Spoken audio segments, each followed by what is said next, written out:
Aliran apa lagi ini? Seharusnya disolatkan malah kayak bikin konser. Wait, hah? what? Astagfirullah. Korban selanjutnya aki-aki muter kali.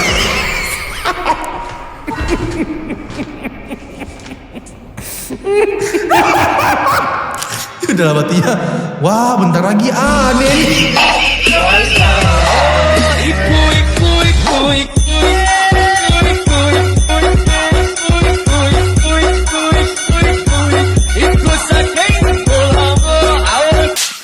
Halo, assalamualaikum sahib aneh. Selamat datang kembali di majelis tawa kita, tempat di mana tawa dianggap sebagai ibadah ringan dan kelakuan random dijadikan sebagai bahan kajian dadakan. Mantap. Gimana kabarnya semua sahib-sahib aneh? Semoga sahib-sahib aneh semua selalu diberikan kesehatan oleh Allah Subhanahu wa taala. Tapi ngemeng-ngemeng ini sahib-sahib aneh ya. Alhamdulillah sekali ini sahib-sahib aneh.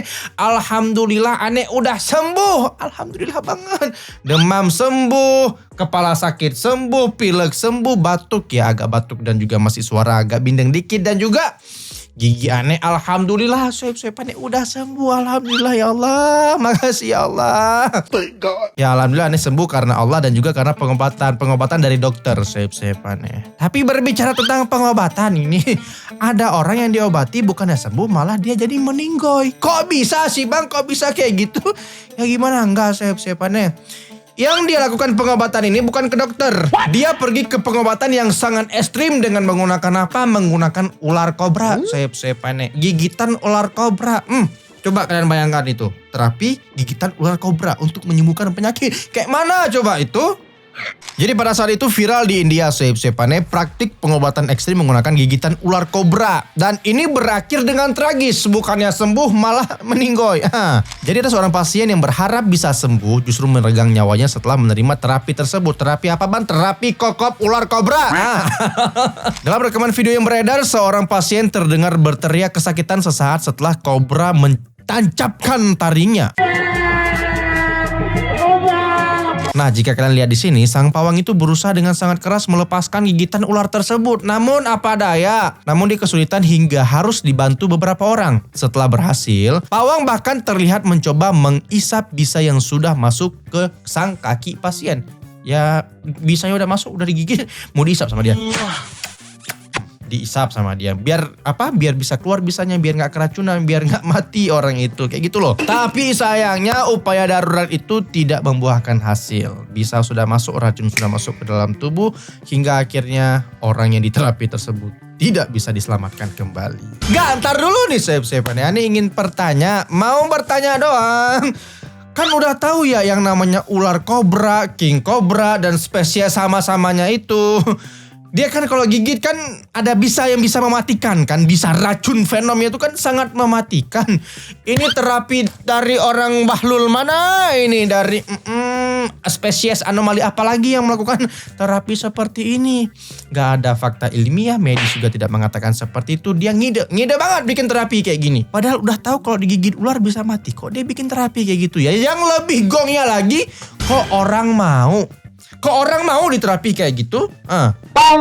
Nanti ada lagi yang tanya, bang pasiennya selamat apa tidak? Ya pasiennya selamat tinggal tapi maksudnya.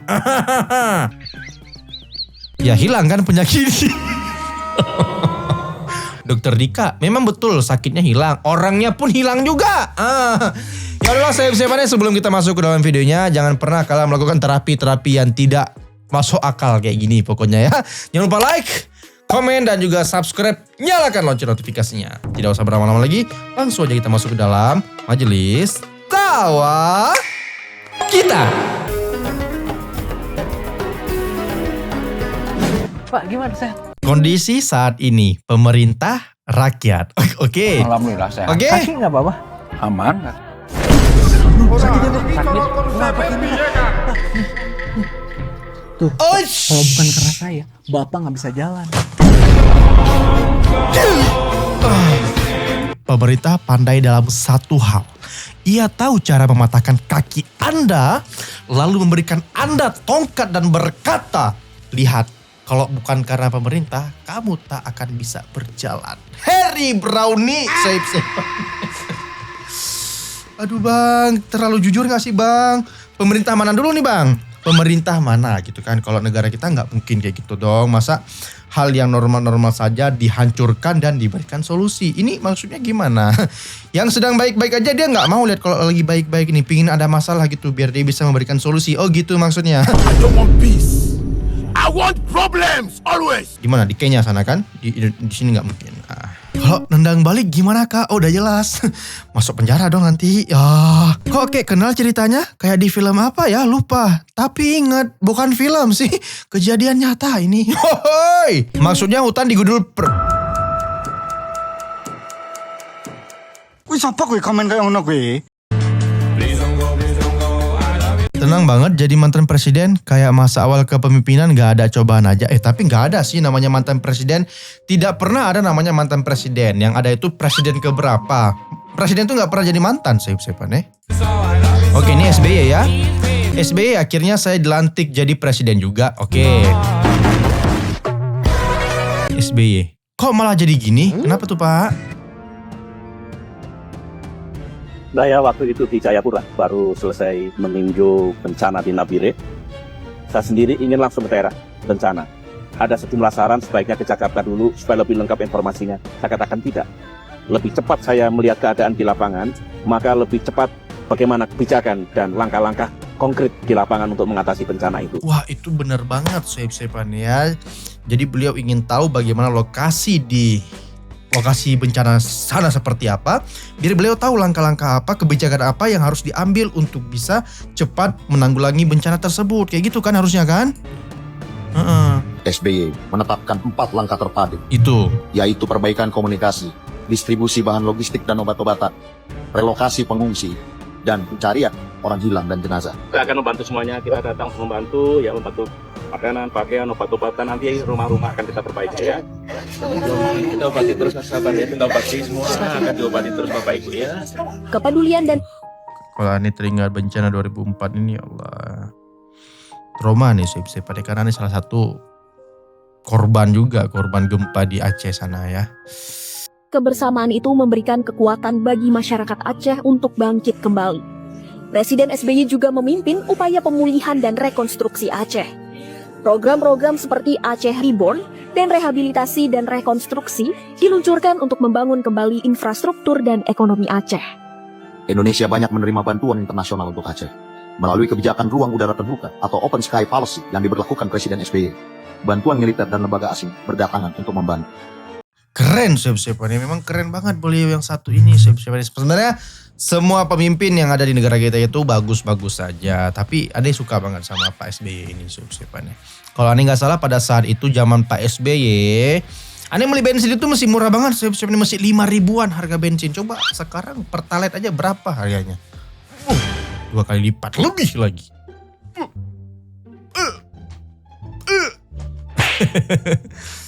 Keren Pak. Mantap. Ayahku baru aja pulang dari Aceh Tamiang dan beliau adalah seorang dokter yang juga bertugas saat tsunami Aceh tahun 2004. Tapi fakta menariknya, beliau mengatakan bahwa banjir kali ini lebih berat dampaknya daripada tsunami kemarin. Awalnya aku kaget, tapi beliau menjelaskan dengan cara yang sederhana. Beliau bilang gini, kalau tsunami itu air datang sekali dengan jumlah yang sangat besar, menghantam, terus balik ke laut. Banjir kali ini, air yang datang mengendap di daratan, sehingga akses terputus, orang mau nolong jadi nggak bisa. Akhirnya apa? Akhirnya orang pun mati tapi secara perlahan. Ada yang meninggal bukan karena bencana, meninggal karena kelaparan. Dan ini diperkuat oleh statement dari orang Aceh itu sendiri yang mengatakan bahwa mereka pernah bertemu dengan tsunami tapi tidak pernah merasakan kelaparan yang sebesar. Coba kita baca dulu ya. Tsunami laut sudah kami rasakan, tsunami darat pun kami derita. Tapi rasanya lebih menderita sekarang. Dulu kami tak sempat kelaparan berhari-hari. Jadi gini pada saat itu ya 2004. Karena Ane juga tahu, karena Ane juga sebagai korban gempa di Aceh sana. Tapi Ane tidak kena tsunami karena Ane mengungsi ke tempat yang lebih tinggi. Jadi pada saat itu di Aceh tsunaminya itu pada saat pagi menjelang siang. Nah sore hari itu udah mulai surut airnya sudah surut. Tetapi tidak ada endapan-endapan tanah, cuman ada kayu-kayu, gas-gas dan mobil-mobil berserakan di jalanan. Setelah itu esok harinya langsung banyak sekali bantuan-bantuan berdatangan mau dari luar negeri, dalam negeri. Dan yang paling aneh ingat itu adalah UNICEF. UNICEF itu memberikan banyak sekali pasokan makanan untuk korban-korban yang ada di tsunami Aceh. Mungkin karena pada saat itu tidak ada jalan-jalan yang terputus, jadi akses bisa. Mungkin kalau ini banjir ini kan membuat banyak sekali akses yang terputus. Jadi susah sekali untuk memberikan pasokan-pasokan makanan. Mungkin seperti itu Sepan ya. Maka beliau sangat bertanya, kenapa ya San ini nggak jadi bencana nasional? Tapi ya itulah langkah kebijakan yang pemerintah kita ambil. Dampaknya adalah kalau kalian ikuti setiap influencer yang datang ke lokasi, mereka akan mengatakan bahwa jumlah aparat negara itu sangat sedikit di lokasi bencana. Dari para prajurit juga atau para anggota juga itu mencurahkan hati yang sama. Mereka kekurangan orang banget di sini. Maka mari kita doakan kepada Allah Subhanahu wa taala agar Allah bukakan pintu hati pemimpin kita, agar membuka hatinya untuk memberikan bantuan lebih besar. Amin. Itu aja dari Ya aku Allah. ya. Semoga bermanfaat. Barakallahu fikum. Amin ya Allah. Pertanyaannya cuma satu, kenapa bisa kekurangan? Kenapa bisa kekurangan anggota? Itu aja. Sedangkan jangan kita bahas lah sifatnya. Udah tahu juga di mana-mana kayak gitu. Intinya gini, orang-orang yang dari jauh influencer itu ya bisa sampai ke sana. Masa petugas-petugas tidak banyak, kekurangan orang gitu kan. Nah itu doang sih pertanyaannya kenapa gitu ya.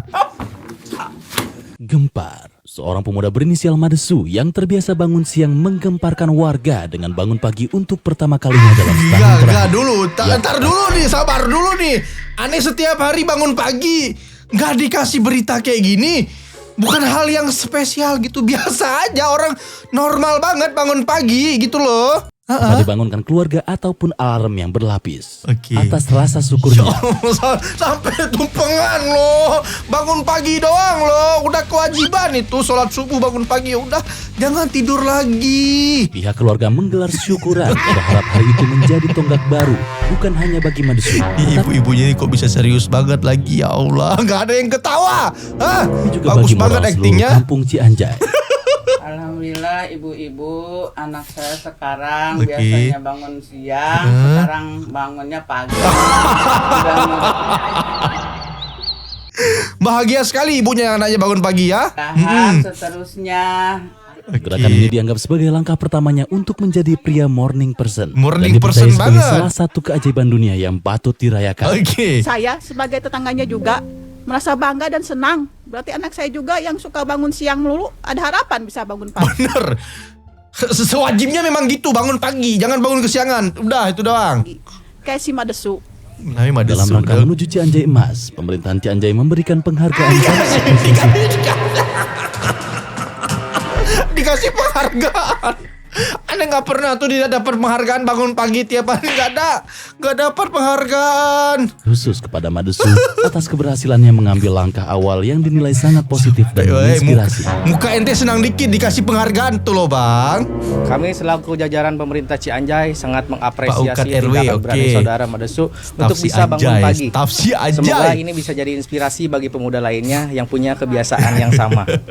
Dari Madesu kita memahami bahwa perubahan tak selalu lahir dari gebrakan tinggi, tetapi bisa dari tekad kecil yang dijalani sepenuh hati. Bangun jam berapakah Anda hari ini? Bangun pagi. Tiap hari Anda bangun pagi. Jam 5 udah bangun. Kami akan mengabarkan perkembangan selanjutnya. Kalau masih ada yang percaya ini berita asli, pergi ke psikolog deh kalian. Gak waras kalian ya. Bercanda doang ini. How old were you? 1% meme, 99% memories. Apa ini? When I played in the video, Yeah. I was 8. What? This man might not seem familiar at first, but just watch until he reveals who he really is. And the Orang kenal dia di umur 8 tahun maksudnya. video he was playing in. What's your name? Brett. Do we Brett. also know your face or Oh, you definitely know my face. Definitely The no. meme came out Oke. Semua orang tahu muka dia katanya. in 2016, but the video was shot in 1989. Oh. Oke. Muncul video pada saat 2016, tapi sebenarnya video tersebut direkam pada tahun 1980-an. Wow, Crazy. So I didn't look like this. The people Tapi kept dia nggak asking kayak gitu questions mukanya. and trying to guess from which iconic meme he is. But meme. what happens next is truly unexpected and leaves everyone stunned. Siapa ya? Siapa ya? Good luck. Meme. Aneh kan meme banget ini. Masa nggak tahu bapak ini siapa bapak ini ya? Nggak pernah lihat tapi meme dia berarti umur 8 tahun. Siapa? Two guys, for example. No. No. Oh Kazu my boy. God. Yang Are Kim you the Kazu yang Kazoo mana? guy? Oh my God. Yang Kazu? Wait a minute. Who are you? Itu dia. Who are you? Wait a minute. Who are you? How old were you? Itu beliau ternyata udah besar, udah tua ternyata orangnya. Sering banget orang pakai meme dia. Who are you? Wow. Wait a minute. Top 5 postingan pencitraan. Kasih tahu Bang. Postingan pencitraan. Kasih paham? Elberas. Oke. Elberas. Setelah itu El Rompi. Oke. Elberas, El Rompi. Oke. Setelah itu apa lagi? Masih ada kah? El Lempar. Oke. El Penjilat. Kalau bisa Bapak Prabowo menjadi presiden seumur hidup. Mau jadi negara apa ini kalau seumur hidup? Bukan demokrasi lagi kah? Oke. Terakhir. El Etatol. Menteri Bahlil disemprot warga usai sebut pasokan BBM di Sumatera cukup. Gak cukup Pak. Dan juga Bapak jangan berbohong. Jangan mengatakan 97% sudah nyala lampu. Enggak Pak, masih banyak yang masih mati lampu di sana Pak. Jangan gitu dong Pak.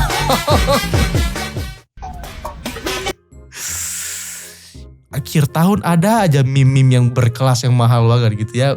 Tapi yang paling angkat tetap El Rompi sama El Beras. Siapa nih? ركب Apa nih? داخل Apa itu? زمان ما سوينا مقالب. ايوه Coklat KitKat dimasukin ke dalam snack. رئيس وصورني انت الحين صورني انتم. Masya Allah. Habibi, ini Sohaib Aneh melakukan jokes ini jangan pernah kita skip. Jangan pernah skip jokes Arab Sohaib Aneh.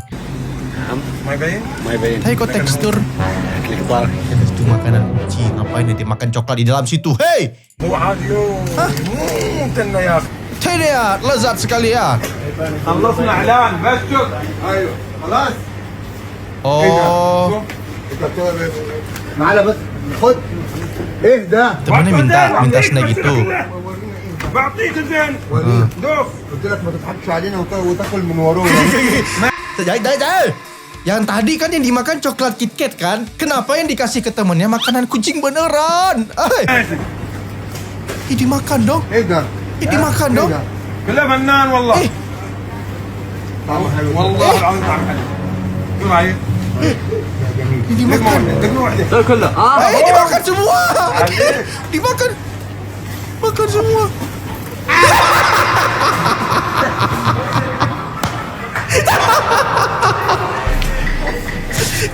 Ekstrim banget. Ini ekstrim banget prank ya. Kalau kayak gini benar-benar dimakan dong. Kenapa yang jadi korban prank itu orang-orang tua mulu ya di Arab ini ya. Kasihan. Fenomena perubahan air Danau Singkara menjadi indah setelah banjir bandang. Kita lihat coba. Oh my God, beautiful, amazing, wow. Bagus banget siap-siapannya ya.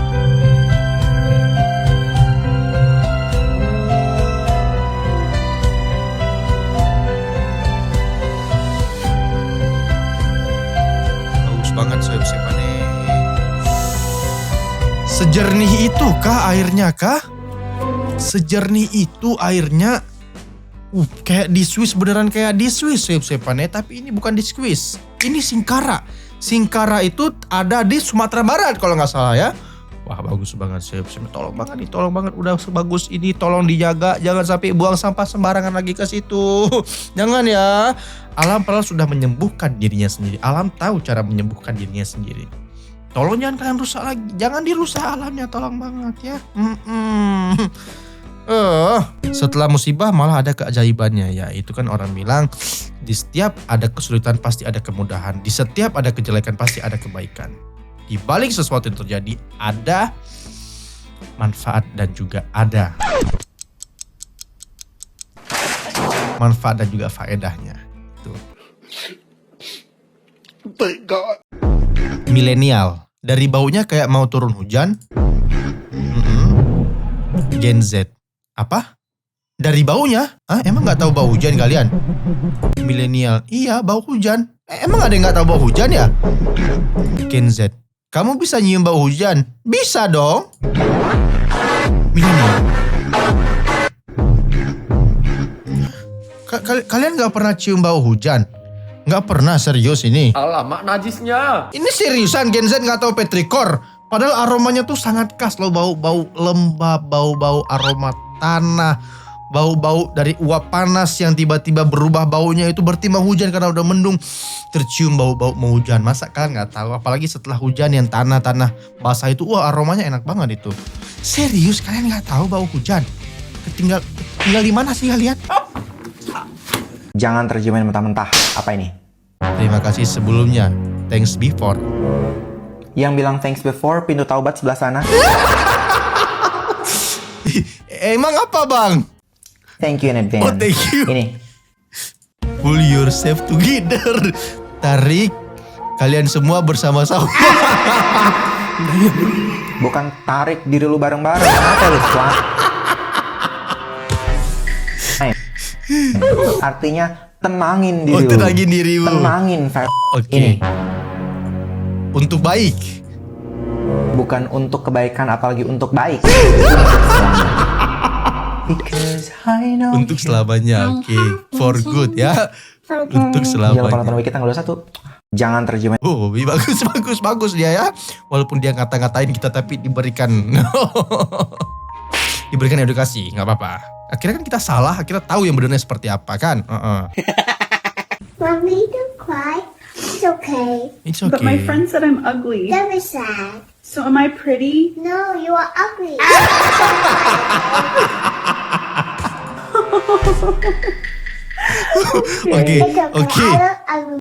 Oke, dia tetap suka sama mamanya yang jelek kayak gitu ya. Mamanya nangis karena teman-temannya bilang mamanya jelek. Anaknya bilang mama jangan nangis. Terus mamanya tanya, emang mama cantik? Oh enggak, mama jelek tapi jangan nangis.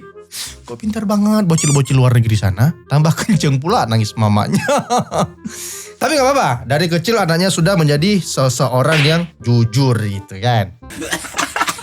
Padahal sederhana, tapi banyak yang gak paham ketika berbusana. Jadi kalau diundang ke nikahan orang, jangan pakai warna putih, soalnya kamu kayak ngambil spotlightnya. Nah, sama juga kalau misalkan ke tempat bencana, jangan pakai rompi anti peluru. Padahal sederhana, tapi banyak yang... Kok tiba-tiba masuk ke Eropa? Hah? Kok tiba-tiba masuk ke Eropa? Hah? Terus kalau yang manggul beras gimana? Kalau yang manggul beras gimana tuh etikanya itu?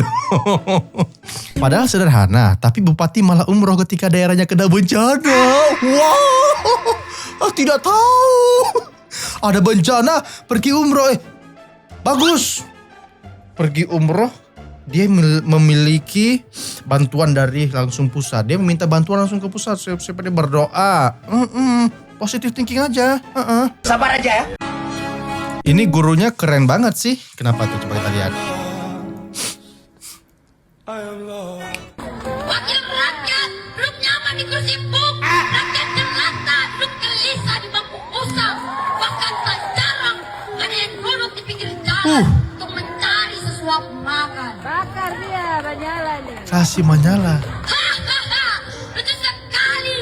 Lawan mereka sering kosong kursi, namun slip gaji selalu terisi. Rakyat antri minyak dan beras. Mereka antri perjalanan dinas.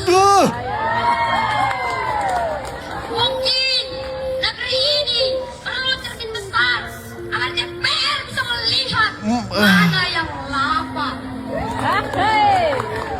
Sebab bagi mereka 100 juta hanya angka biasa, sedangkan bagi rakyat 100.000 pun masih cerita.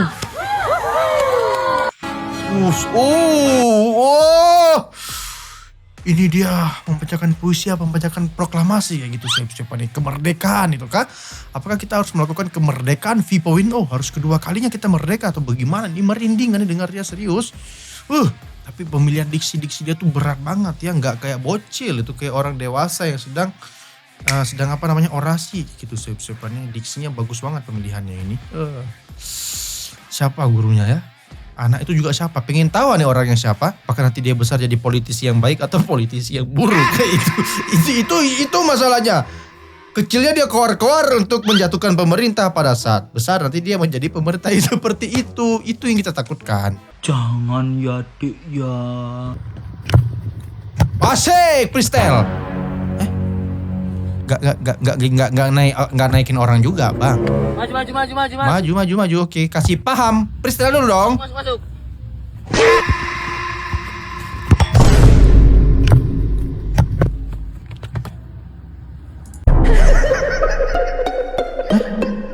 Ini nge-cheat musuhnya. Musuhnya nge-cheat ini. Sampai bisa mereka ngebug kayak gitu tuh. POV, orang Meliau pergi ke Pontianak. Orang Meliau pergi ke Pontianak. Oke. Itu untuk hasil kaki.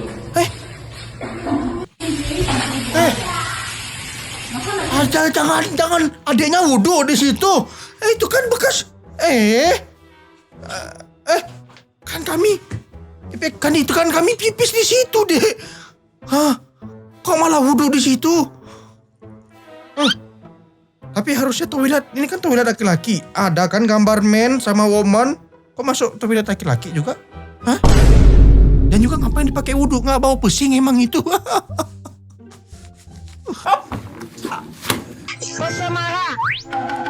Sabar.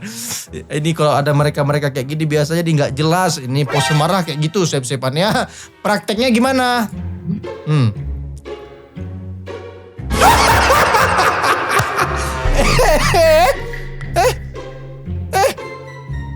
Ini asli ini. Ini asli ini bukan settingan. Pose marah. Emang ada orang pose marah? Ada tapi itu tadi videonya. Kok tumben ada? Gak masuk akal. Aliran apa lagi ini? Seharusnya disolatkan malah kayak bikin konser. Wait. Hah? What? Astagfirullah.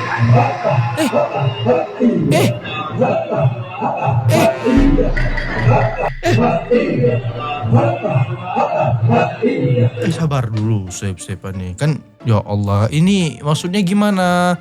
Kan kalau udah di kafani, udah di masjid, disolatkan. Jangan dibawa kok. Itu mau ngapain mereka? Mau diajak dugem? Oh, joget-joget. Ini kenapa? Astagfirullahaladzim. Mohon maaf sebelumnya. Kan kalau orang meninggal, kena udara aja mereka merasakan sakit yang sangat luar biasa. Ini diajak joget-joget, diajak barcode. Kasihan mayitnya. Jangan diperlakukan mayit seperti itu. Jangan memperlakukan jenazah seperti itu dong. Ini banyak sekali yang harus dibahas di video ini sebenarnya. Korban selanjutnya, aki-aki muter kali.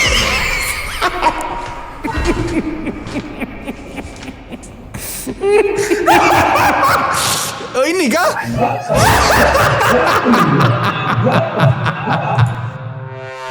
Dalam hatinya, wah bentar lagi aneh nih. Udahlah.